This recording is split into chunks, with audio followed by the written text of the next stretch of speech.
Okay, ई रूपी पहला चीज़ है।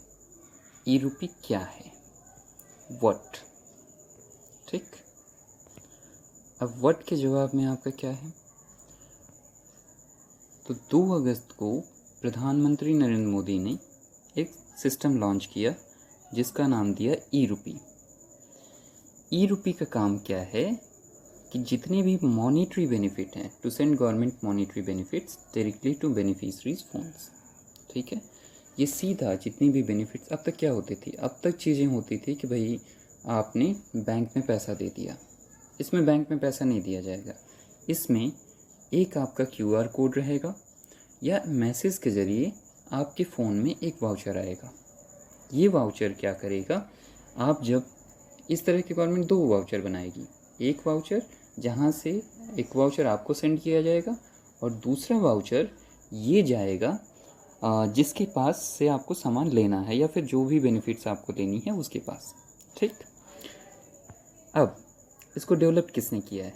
इसको डेवलप किया है National Payment Corporation of India, NPCI। आप अक्सर देखे हो UPI system in general National Payment Corporation of India के तहत ही आता है। अब ई रूपी भी National Payment Corporation of India ही बनाया है, लेकिन सिर्फ और सिर्फ National Payment Corporation of India नहीं बनाया, इसके साथ साथ अलग सहयोगी भी रहे हैं। उसमें national health authority and the ministry of health and family welfare, national department of financial services, ठीक है, ये तीनों ने मिलकर एक सिस्टम डेवलप किया है। अब क्यों ये खास है? खास इसलिए है कि इसको कहा जा रहा है लीक प्रूफ है और non transferable monetary services to citizens. अब इसका क्या मतलब हुआ? लीक प्रूफ का मतलब आपके पास जो मैसेज आ रहा है वो आप किसी और को नहीं भेज सकते। उसको अगर कोई और सोचे कि नहीं भाई दुकान वाला या फिर कोई और सोचे कि नहीं मैं इसको ट्रांसफ़र कर देता हूँ किसी और को, तो ये आप नहीं कर पाएगा, न आप कर पाओगे न दुकान वाला। तो आपको अगर आया है तो आपको ही वो बेनिफिट मिलेगा, किसी और को नहीं। और ऐसा भी नहीं हो सकता कि आप इसको ट्रांसफ़र कर दो किसी को, वो भी पॉसिबल नहीं है। तो इसको हम गवर्नमेंट कह रही है लीक प्रूफ। अच्छा, ये एक ई वाउचर के फॉर्म में आएगा। व्हाट हो गया, क्या है सिस्टम। अब आते हैं वाई। इसको लाने की ज़रूरत क्यों पड़ी? ज़रूरत इसलिए पड़ी कि आप अगर देखे होगे तो जो पैसे आ रहे हैं अकाउंट में, ठीक, उसमें सिटीजन कैसे यूज़ कर रहा है। मान लो गवर्नमेंट ने आपके अकाउंट में एक पैसा भेजा, ठीक, अब आप उस पैसे को कैसे यूज़ कर रहे हो ये आपके ऊपर हो जा रहा है।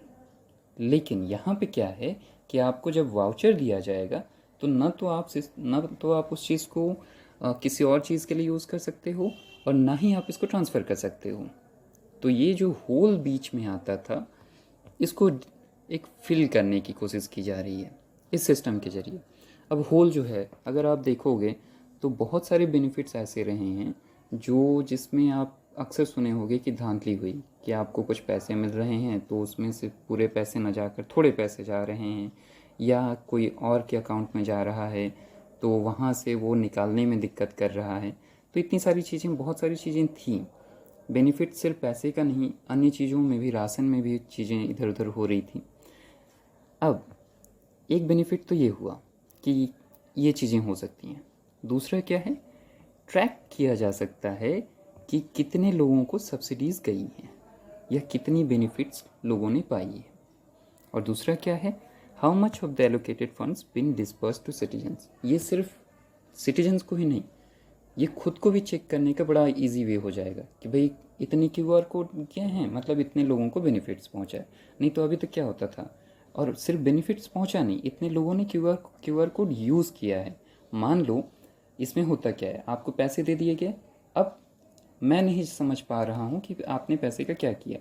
अब यहाँ पे क्या है, जब आपको क्यूआर कोड जा रहा है तो जब तक आपका क्यूआर कोड यूज़ नहीं होता तब तक हम ये मानेंगे कि नहीं, वो चीज़ वैसी की वैसी ही पड़ी हुई है, यानी कि यूज़फुल नहीं हुई। तो अब यूँ समझो कि आपके फ़ोन में क्यूआर कोड गया, आपने एक वैक्सीन के लिए समझ लो, क्योंकि ये प्रोसेस सबसे पहले वैक्सीनेशन के ही ऊपर गवर्नमेंट स्टार्ट करना चाह रही है कि वैक्सीन लोगों को दे इस QR कोड के ज़रिए। अब आपको एक QR कोड गया, एक QR कोड मेरे पास है गवर्नमेंट के पास, तो आप जब तक वैक्सीन ले नहीं लेते तब तक मुझे नहीं मेरे पास ये क्लैरिफिकेशन नहीं आएगा कि मेरा QR कोड यूज़ हुआ या नहीं। तो मुझे ये क्लियरली आइडिया मिलता जाएगा कि इतने लोगों ने इस बेनिफिट्स को यूज़ किया। ठीक है, तो अब हो गया वाई। अब आते हैं हाउ। कैसे ई-रूपी काम करेगा। तो ये जो सिस्टम बनाया गया, प्रीपेड पेमेंट सिस्टम जो बनाया गया है, वो गवर्नमेंट और कॉरपोरेट एंटिटीज़ के द्वारा ही एक पर्टिकुलर इंडिविजुअल को भेजा जाएगा। ठीक, NPCI, चूँकि आपको जैसे मैंने पहले ही कहा कि ये पहला गवर्नमेंट जो अप्लाई करने वाला है वो वैक्सीनेशन के लिए ही, वैक्सीनेशन ड्राइव के लिए। तो NPCI ने 1600 हॉस्पिटल, 1600 हॉस्पिटल्स के साथ टाइड अप किया है, जिसके साथ ई-रूपी काम करेगा या ई-रूपी रिडीम्ड किया जा सकता है। अब ट्रांजैक्शन कैसे काम करेगा, कैसे स्टार्ट होगा। तो मान लो आपको बैंक के थ्रू आपके मोबाइल पे एक ई-वाउचर आया। ई-वाउचर, अब ये वाउचर या स्ट्रिंग एसएमएस आएगा आपके अकाउंट में, आपके मोबाइल फ़ोन पे अकाउंट कह रहा हूँ। अब बेनिफिशरी यानी कि आप जाकर जिसके पास भी जिसके लिए ये वाउचर आया है, आपको दिया जाए, जब बताया जाएगा कि ये जगह पे यूज़ हो सकता है और इन जगहों पे आप जाकर इस वाउचर को दिखाओगे। जब ये वाउचर आप ले जाकर दिखाओगे उसको, मान लो आपको वाउचर आया और वाउचर आपको वैक्सीनेशन का है, तो जिस सेंटर की बात कही जा रही है उस सेंटर पे आप ले जाकर जब ये वाउचर या ये एसएमएस आप दिखाओगे, तो फिर वो वाउचर अप्रूव करेगा वो पर्सन जहाँ पे आप दिखा रहे हो। इसके लिए आपको प्रिंट आउट की ज़रूरत नहीं पड़ेगी और इसमें सिर्फ़ और सिर्फ आपके मोबाइल की ज़रूरत है। ऐसा भी नहीं कि आपको स्मार्टफ़ोन की ज़रूरत है, ये एक नॉर्मल मोबाइल फ़ोन से ही हो जाएगा। अब ये जो मैसेज भेजा जाएगा वो बैंक के वाउचर मैनेजमेंट सिस्टम के द्वारा भेजा जाएगा या उसके तहत भेजा जाएगा। सिस्टम इजी है और ये वाउचर आप किसी और चीज़ के लिए इस्तेमाल नहीं कर सकते, ये वाउचर आप ट्रांसफ़र भी नहीं कर सकते किसी और को। तो ये वाउचर क्लियरली अगर आपको आया है तो आप ही इस्तेमाल कर पाओगे।